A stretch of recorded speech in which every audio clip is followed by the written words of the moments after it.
Muy buenas tardes a todos los asistentes. Un abrazo y gracias por la invitación. En lo que me concierne a tratar sobre experiencias y reflexiones del sindicalismo latinoamericano, viendo como caso Perú, le manifestaría que hablar del sindicalismo latinoamericano, para nosotros los sindicalistas, es resurgir una historia como si fuese una biografía, una conversación o hasta un manual institucional de todo el siglo XX y de este siglo XXI, en que hablamos y discutimos del sindicalismo contemporáneo. Centrarnos en todas las experiencias y reflexiones del sindicalismo latinoamericano es remembrar una cronología muy bien diseñada del nacimiento, su crecimiento y llegar al estancamiento y tal vez hasta el retroceso del movimiento sindical y sus organizaciones en los pueblos de nuestro amado continente latinoamericano. Pero debemos precisar y remarcarlo en nuestro análisis, centrándonos en la situación que atraviesa el sindicalismo en el continente, que es similar al caso de Perú, mi patria, ya que el tema que hoy debo exponerles y que tiene que ver con la realidad socioeconómica de Perú, la globalización y las políticas neoliberales discriminatorias, desregulatorias y flexibilizadoras en las relaciones laborales, reformas abusivas del sistema laboral y pensionable, la guerra sucia y de persecución contra dirigentes sindicales y sociales. El Estado peruano, pues siempre ha considerado a nosotros, los sindicalistas y a los sindicatos, como sujetos bajo sospecha, consignándonos el calificativo adjetivo de terrucos, rojos o comunistas. Esto nos pone como exigencia o reto del deber a que todos los sindicalistas y nuestras organizaciones nos preparemos al ritmo de la modernidad, creando organizaciones e instituciones corporativas, asumiendo los retos de la era informática, la inteligencia artificial, la robótica, el teletrabajo, de alejarnos del viejo modelo sindical, creando y promoviendo alternativas para enfrentar la actual crisis con la finalidad de construir un poderoso movimiento sindical y consumar el anhelo de nuestro pueblo de lograr prosperar y evolucionar al desarrollo para tener un país más justo, solidario, culto, progresista, fraterno e incluyente, donde haya distribución de las riquezas equitativas, buscando siempre el beneficio colectivo y no el individual, teniendo pues siempre presente que no se podrá jamás construir un país de primera categoría con personas de segunda. Porque en un país donde no hay trabajo, habrá pobreza. Su civilización no evolucionará. Sin justicia en el trabajo no habrá dignidad ni paz. Yo, como muchos sindicalistas, siempre estaré al lado de los que luchan por sus derechos y no de los que luchan solo por sus privilegios. No debemos olvidar tampoco que uno de los dramas actuales de la humanidad es que existe una pequeña parte del planeta satisfecha y una enorme porción hambrienta y necesitada. Pues millones de personas padecen y sufren hambre, careciendo además de las condiciones mínimas de sostenimiento. El neoliberalismo en décadas pasadas se presentó como una alternativa para resolver estas enormes desigualdades. Sin embargo, ha transcurrido décadas y el modelo ha ahondado las diferencias entre ricos y pobres. Mi país, Perú, no estuvo al margen de esta alternativa neoliberal, toda vez que el gobierno del expresidente Alberto Fujimori aplicó en el periodo del 90 al 2000 el más radical y salvaje programa de ajuste estructural neoliberal en comparación a todos los programas de ajuste aplicados en América Latina. Todos los programas aplicados fueron dictados por los organismos financieros internacionales como el Fondo Monetario Internacional, el Banco Mundial, el Banco Interamericano de Desarrollo, con la única y exclusiva finalidad de asegurar el pago de la deuda externa y lograr la reinserción del Perú en el sistema financiero internacional. Destacando entre las muchas aplicaciones adoptadas la combinación de medidas de estabilización de los indicadores macroeconómicos, tales como la corrección de precios, la eliminación de subsidios, el saneamiento fiscal, la recuperación de divisas y la reducción de la inflación con reformas estructurales típicas de un programa de ajuste neoliberal. Esto lo precisamos como la liberación comercial y financiera, la desregulación de mercados, la flexibilidad laboral, las privatizaciones, la reducción de la intervención del Estado y la reforma fiscal. Todas estas aplicaciones fueron hechas o realizadas con rapidez y sin ninguna oposición debido a la crisis de los partidos políticos y de las organizaciones sindicales. En Perú, desde la década de los 90, el movimiento sindical cayó en decadencia por el proceso de las reformas laborales que crearon las condiciones para reducir al sindicalismo a su mínima expresión. Se socavaron todas las bases de la sindicalización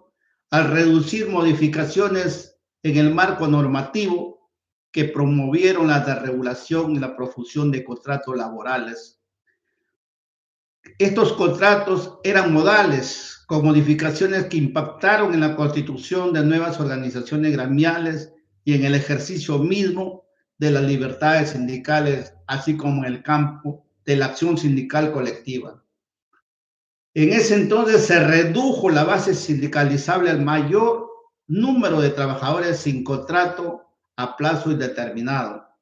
Como era de esperar, el resultado de estos cambios redujo el índice de sindicalización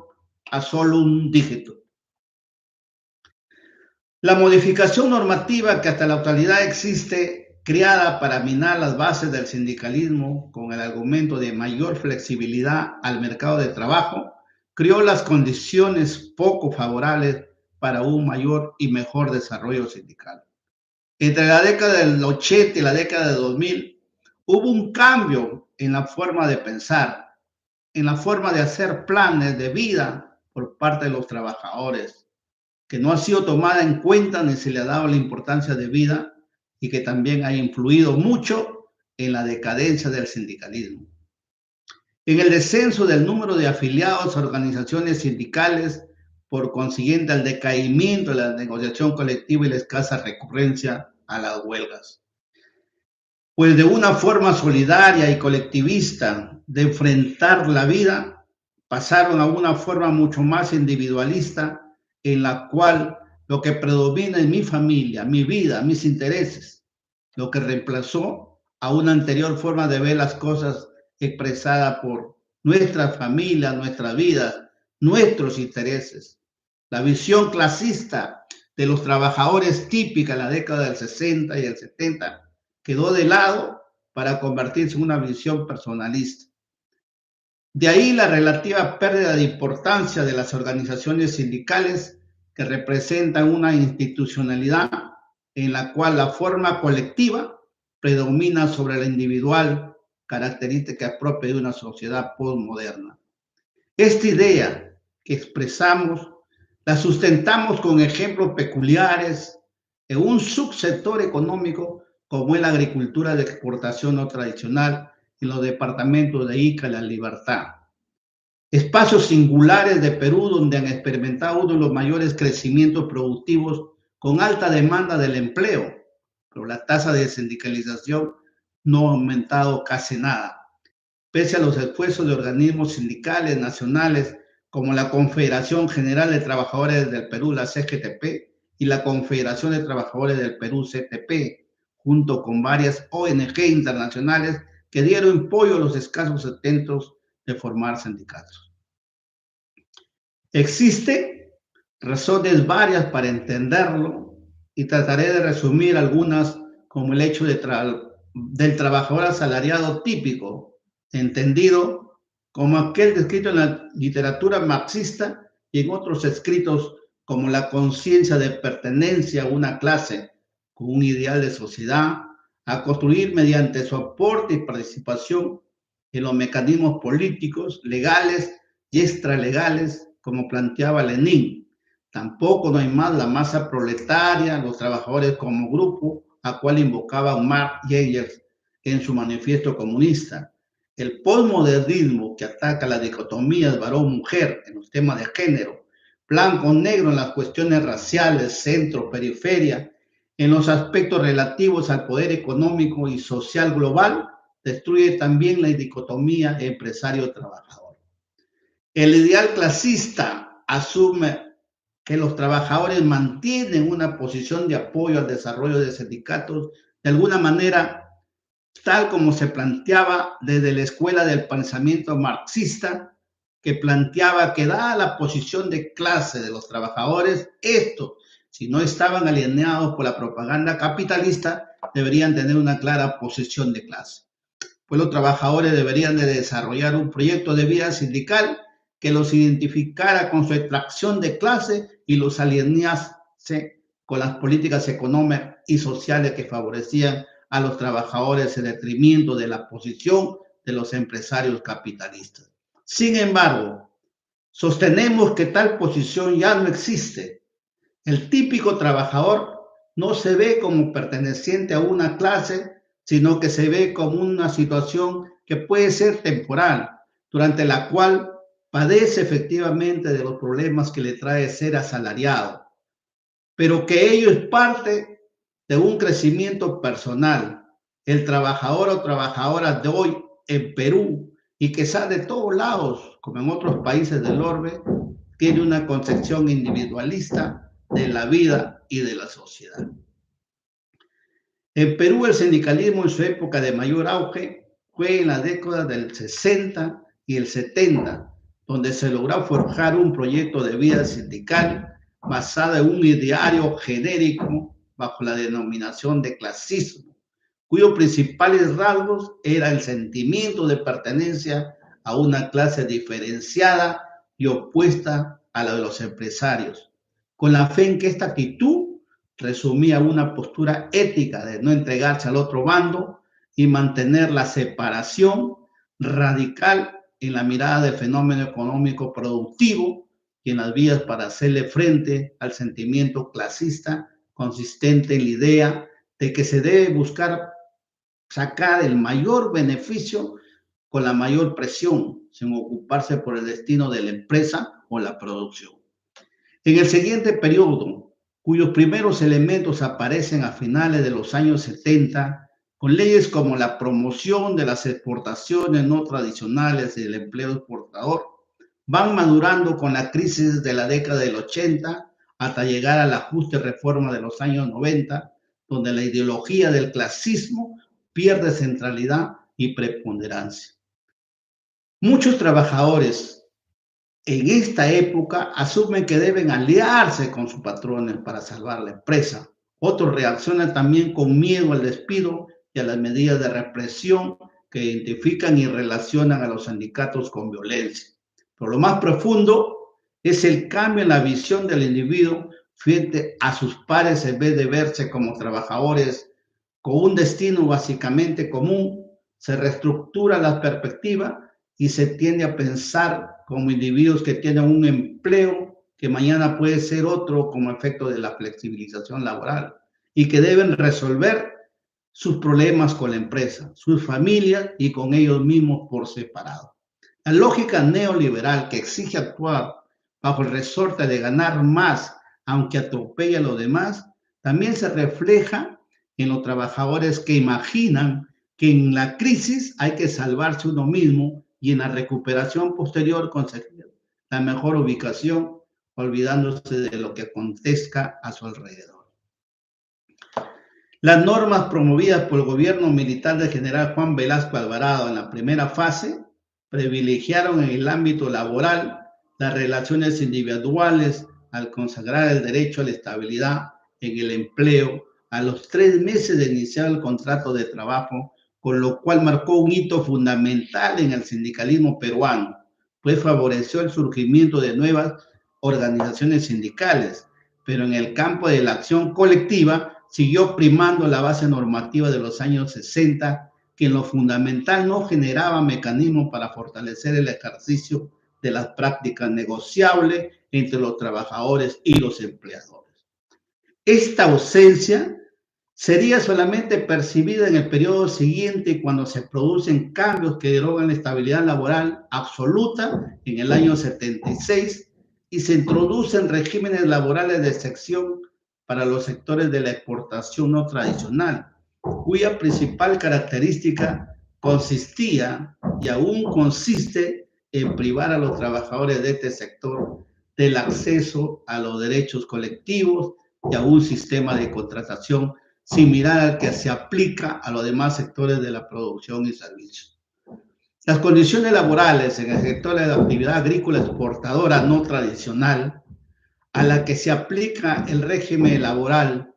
especial contenido en la ley 27.360, ley de promoción del sector agrario o agrícola, generó cambios importantes en el sector, en los contratos de trabajo, con gran impacto en las acciones individuales y colectivas de los trabajadores agroexportadores, así como el de impulsar diversos cambios en el accionar de las y los trabajadores,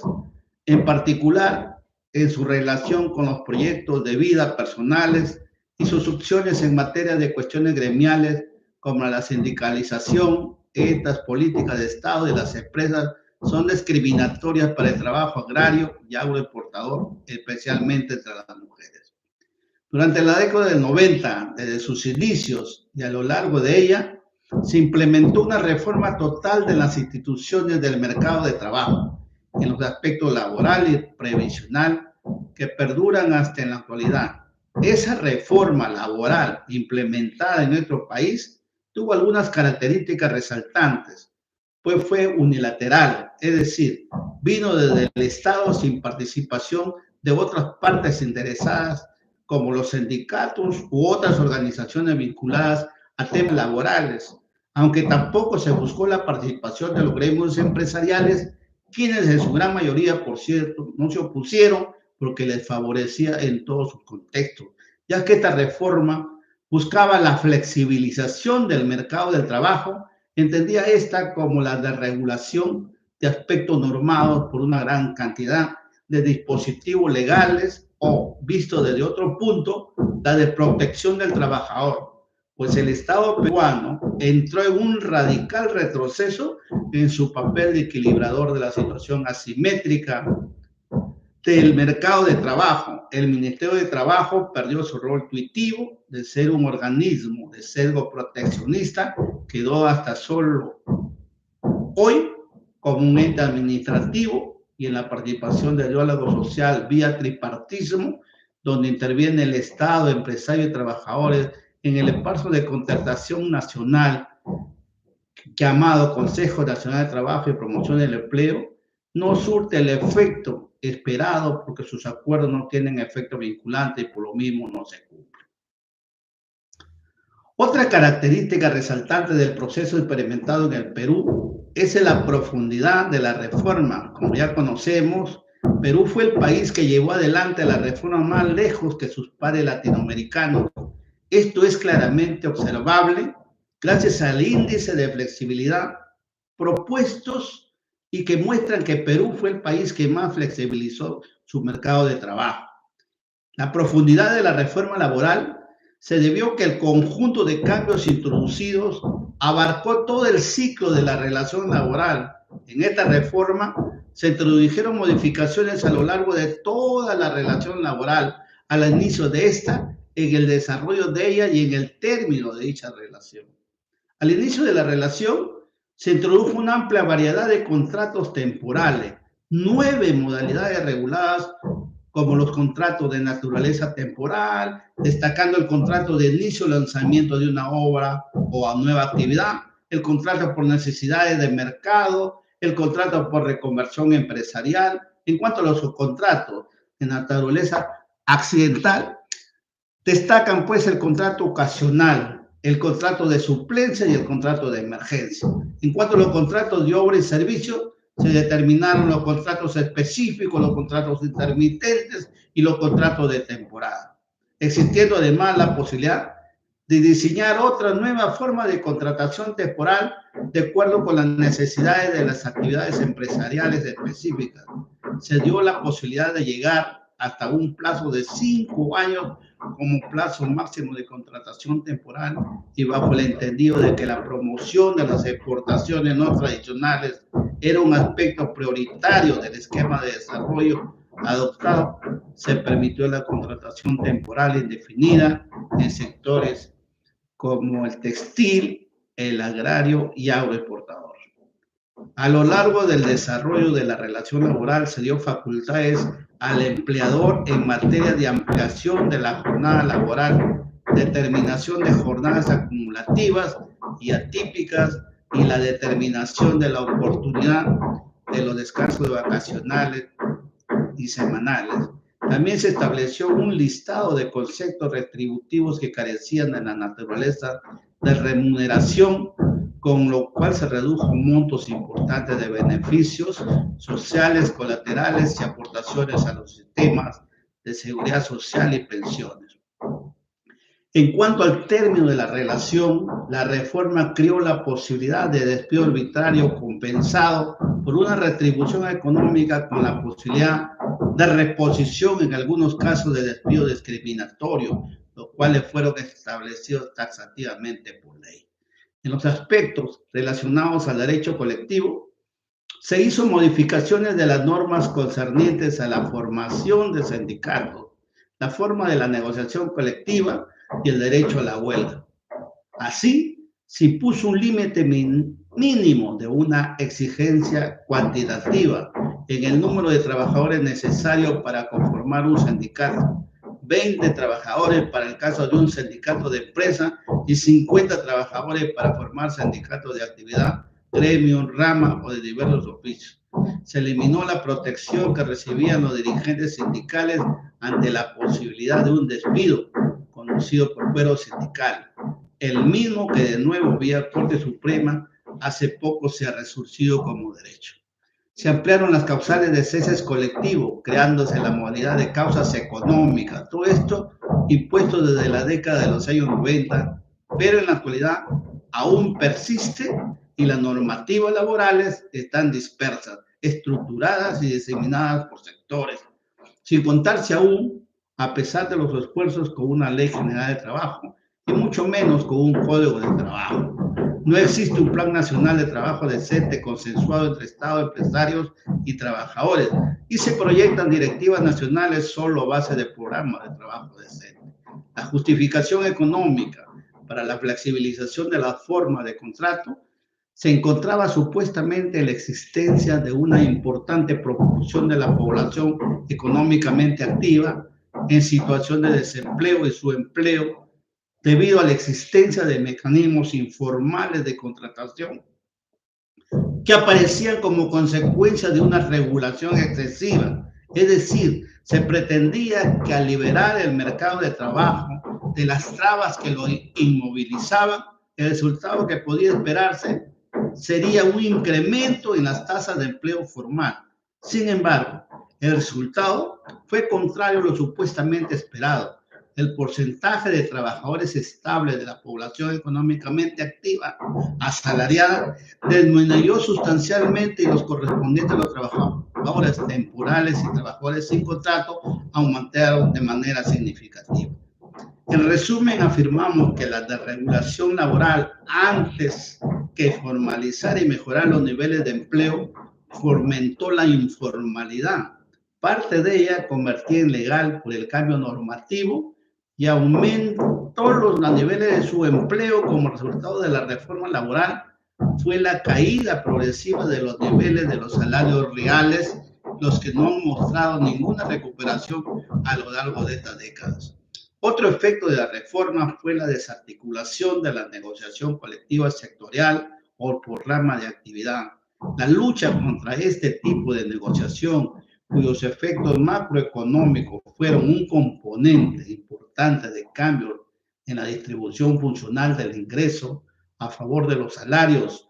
postulado que era imposible negociar a nivel de sector o industria, dadas las diferencias en rentabilidad existentes entre las empresas como complemento, se indujo hacia la conformación de sindicatos a nivel de empresas, aún en las más pequeñas empresas, incidiendo en negociaciones colectivas a ese nivel. Simultáneamente, se incrementaron significativamente los actos sindicales, llegando a atentar contra la vida de los altos dirigentes sindicales, dándose normas sustantivas que limitaron severamente la acción sindical. A los líderes sindicales y sociales se nos persiguió y se nos calificaba como terrucos, rojos o comunistas. Ejemplo de esto es la Ley de Relaciones Colectivas de Trabajo dada en el año 92, destinada a regular el ejercicio de los derechos colectivos a través de las organizaciones sindicales. Esta ley, que fue muy polémica por incluir actividades prohibidas de ejercer la defensa colectiva, llegó a recibir hasta 16 observaciones de la Organización Internacional del Trabajo, OIT. Todo este proceso se dio en un contexto de debilitamiento de la autoridad laboral. En unos pocos años, el personal del Ministerio de Trabajo se redujo a menos de la cuarta parte. La consecuencia esperada de esta llamada desregulación más bien era una nueva regulación antisindical y proempresarial. Fue la drástica reducción de la actividad sindical reflejada en la severa caída de la tasa de afiliación a los sindicatos y en la cobertura de negociación colectiva. Hubieron el año 2015, 2016 y que hasta la fecha se continúa denuncia de los tratados de libre comercio tanto de Estados Unidos y a la Unión Europea por incumplimiento de los estándares laborales suscritos entre los países concertantes, entre Perú y Estados Unidos, entre Perú y la Unión Europea. Para resumir, las reformas realizadas en el mercado laboral como producto de la flexibilización dieron lugar a los siguientes cambios. Informalización del empleo, volviéndose el grupo más importante, el de los trabajadores sin contrato. Reducción del periodo de contratación y ampliación de la jornada laboral. Reducción de los salarios reales. Desaparición casi total de los mecanismos de negociación colectiva y de sindicalización, convirtiéndose en temas marginales. Ligero aumento de la tasa de empleo. Como entenderán por este resumen, es que la inmensa mayoría de los peruanos vivimos en la actualidad momentos sumamente difíciles, particularmente en el ámbito económico-social y más allá de ello en el campo ético, político, educacional, de salud y medioambiental. Acrecentada esta situación por una corrupción e impunidad en todos los estamentos de nuestra sociedad, por lo que además está a decir que es evidente el quiebre que existe en el país en cuanto al respeto a los derechos humanos, civiles y sociales. Un grave panorama marcado por el aumento del desempleo, el subempleo, la informalidad, el incremento de la pobreza, con un pronunciado como acusado deterioro en lo que concierne a salud, en lo político, cultural, educacional, social, laboral, medioambiental, con enormes déficits incontrolables de inseguridad ciudadana, contaminación de mares, lagos, lagunas, vertientes y ríos, tala indiscriminada de los bosques, minería informal, sicariato, prostitución, extorsión, narcotráfico, contrabando y otros males, configurando cuadros laborales y sociales que plantean desafíos vinculados a temas importantes como el impacto de la globalización, los problemas de discriminación y género y lo que la Organización Internacional de Trabajo, OIT, califica como los déficits de trabajo decente, comprendidos en los déficits de empleo e ingresos de protección social y diálogo social. Estos déficits se traducen en una oferta de empleo insuficiente para hombres y mujeres, una protección social inadecuada, la denegación de los derechos en el trabajo y deficiencias en el diálogo social, que obliga a aplicar de inmediato políticas sociales de emergencia que impidan la explosión de la pobreza, el hambre y la desesperación de millones de desempleados y subempleados. Han transcurrido la fecha 24 años desde que recobramos la democracia y el Estado de Derecho, y sin embargo los derechos laborales fundamentales que nos fueron conculcados todavía no han sido recuperados. No se ha resarcido nada en materia de derecho laboral. Entre ellos el fundamental derecho constitucional a no ser despedido en forma arbitraria, salvo por causa justa, puesto que a pesar que el mismo Tribunal Constitucional ha señalado claramente que el despido incausado que impone solo una tutela indemnizatoria como única reparación y no provee la posibilidad de la reincorporación, es totalmente incompatible con la Constitución, la legislación laboral elaborada en la década pasada no ha sido todavía modificada por la oposición cerrada de algunos sectores empresariales. El movimiento sindical peruano debe dejar claramente establecido que Perú no necesita empresarios mercantilistas, pues estos no manejan una visión de futuro y por lo mismo no les interesa el desarrollo económico del país, puesto que solo están interesados en optimizar sus beneficios inmediatos, independientemente de los costos sociales que conlleva tal actitud. Los sindicalistas debemos tener una posición firme pero serena frente a los empresarios egoístas que para invertir en el Perú exigen tratamientos especiales y gollerías, promoviendo en muchos casos leyes contrarias al ejercicio de interés general para obtener ganancias fáciles. Ante todo esto, además de las coyunturas actuales que se observan en los grupos de poder y en los diversos estamentos de la sociedad peruana, para el movimiento sindical peruano se nos presenta un gran desafío como una gran oportunidad de llegar en estas elecciones generales al poder, con el apoyo generoso del pueblo para asegurarnos que la economía funcione bien, que genere crecimiento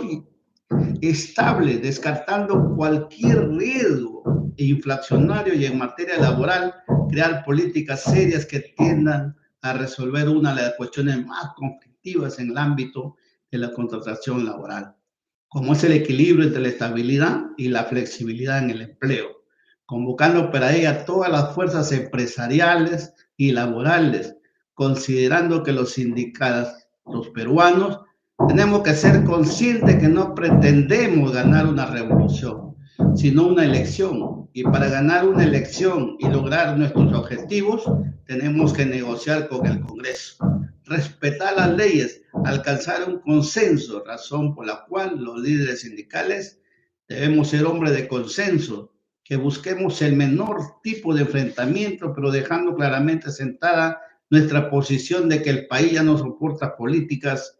económicas injustas y que agudicen aún más su miseria y pobreza. Pues hoy en día la realidad del Perú no está en los individuos, sino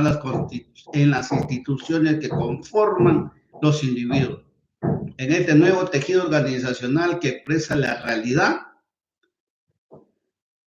de la sociedad civil conformada por grandes y diversas organizaciones a nivel nacional, profesionales, educacionales, portuarias, agrarias, empresariales, sindicales, comunidades nativas, campesinas, indígenas, frentes de defensa regionales, pero también por organizaciones de menor alcance, como son los asentamientos humanos, los comedores populares, que muy a la deriva se sostienen, los programas del vaso de leche, que tienen una serie de deficiencias y están desorganizados, las agrupaciones de usuarios, los APAFAS, los clubes de madres, los pueblos afroperuanos, entre otras organizaciones. Todo ello, pues, está resumido en esta alocución que espero podamos